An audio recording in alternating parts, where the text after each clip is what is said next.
Madeline was in the caravan doing her homework. She had an assessment task to complete for advanced maths.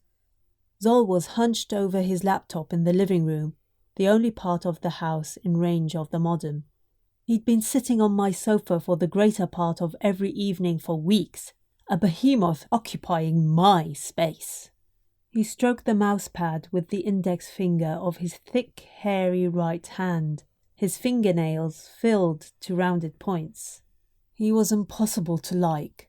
I pictured him at the mall, presiding over shopping trolleys, imagining shoppers unease their sudden preference for baskets. Sensing I was staring at him, he looked up. "How's it going?" I said, trying to sound polite. "I'm emailing my mother," he said, and looked down again, shifting the laptop screen away from my view. Emailing his mother? He told me that yesterday and the day before. I'm surprised he even has a mother. I have it in mind he was summoned from hell.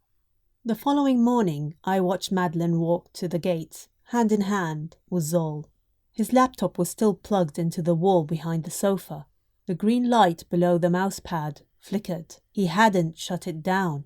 Annoyed at the drain on my solar power supply, I activated the screen. I scrolled the mouse towards the start icon. When I noticed an unclosed window, I clicked on the taskbar. Immediately, I wished I hadn't. A woman, barely a teenager, suspended by her wrists from the roof of a garage, naked, bruised, bleeding, screamed from behind a gag. Men, fully clothed in jeans and flannelette shirts, ogled and jeered. Two of the men pulled her legs apart, and another, his jeans around his ankles, thrust into her. This was what emailing his mother meant? Downloading rape porn. In my living room!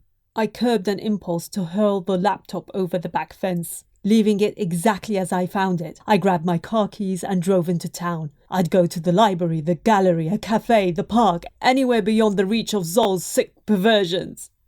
Madeline strolled down the dirt track, thumbing her mobile. The nearer she got, the faster my heart beat.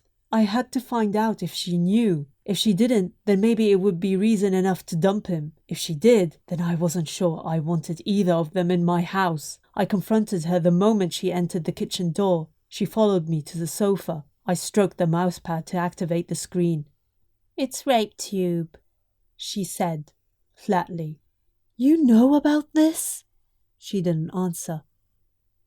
"It's disgusting, Madeline. What kind of man treats a woman like this? Even if it's only acting." "It isn't acting. It's real." "Real?" I looked straight into her face. "It's sick. Jesus, Madeline. Why does Zol watch this filth?" "He says he has to watch it. It's the only thing that stops him raping women in real life."